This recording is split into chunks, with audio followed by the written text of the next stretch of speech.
আসসালামু আলাইকুম, আমি আফসারা গোট ফার্ম থেকে বলছি। আজ আপনাদের সামনে এমন একটা ভিডিও দেখাইছি, দেখেন, যেটা আপনাদের দেখলে হয়তো ভালো লাগবে কিনা জানি না।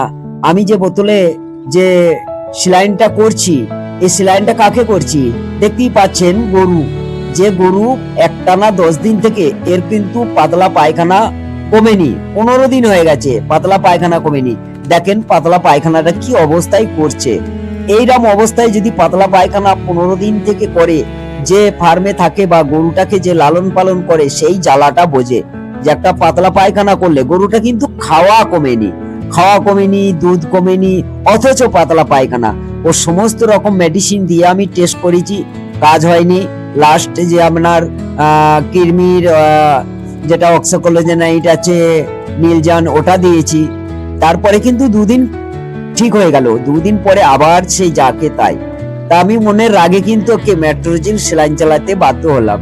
তা মেট্রোজিলের আগে কিন্তু আমি 2 বোতল এনএস বা 2 বোতল আরএন চড়িয়ে দিয়েছি, ওর সঙ্গে টনুফসফেন বা ট্যাবিভেট এই দুটো মিক্স করে দিয়েছি, আর একটা অ্যান্টিবায়োটিক ওর সঙ্গে পুশ করেছি, যেটা হচ্ছে আপনার ইন্টাস কোম্পানির ইন্টাসেপ 3 গ্রাম। এই সেলাইন কটা বা ইনজেকশন কটা আমি ওকে যখন দিলাম, তারপরে আজকে 10টা থেকে 11টার মধ্যে বেলা যখন আমি কমপ্লিট করলাম, তারপরের দিন কিন্তু সকাল বেলায় একবারে টাইট পায়খানা, কোনো ভেজাল নেই, কোনো হেডেক নেই, কোনো টেনশন নেই, একবারে গোবর যাকে বলে সেই অরিজিনালি গোবর হয়ে গেছে। তা প্রিয় বন্ধুরা, যে গরুর খাটাল বা ফার্মে করেছেন নিশ্চয়ই বুঝতে পারছেন, যারা গরু পালন নিয়ে সব সময় ব্যস্ত থাকে তারা কিন্তু অতি তাড়াতাড়ি মনোবল হারাইলে হয় না। আমি একটানা 15 দিন থেকে একে ট্রাই মেরেছি পাতলা পায়খানাটা বন্ধ করব, কোনো মেডিসিনই আমি একে কাজ করাইতে পারিনি। যেই কিন্তু ওকে মেট্রোজিলটা চড়াইলাম, তারপরের দিন কিন্তু পায়খানা একবারে গোবর হয়ে গেল।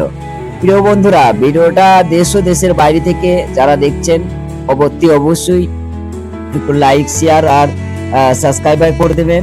ভিডিওটা ভালো লাগলে, আপনারা নিশ্চয়ই দেখছেন, তা আপনাদের যদি কারোর কোনো সমস্যা হয়ে থাকে এই ধরনের ট্রিটমেন্ট আপনারা পারলে করবেন, না পারলে কিন্তু কোনো ডাক্তারের পরামর্শ দিয়ে করবেন। ভালো থাকবেন, সুখে থাকবেন।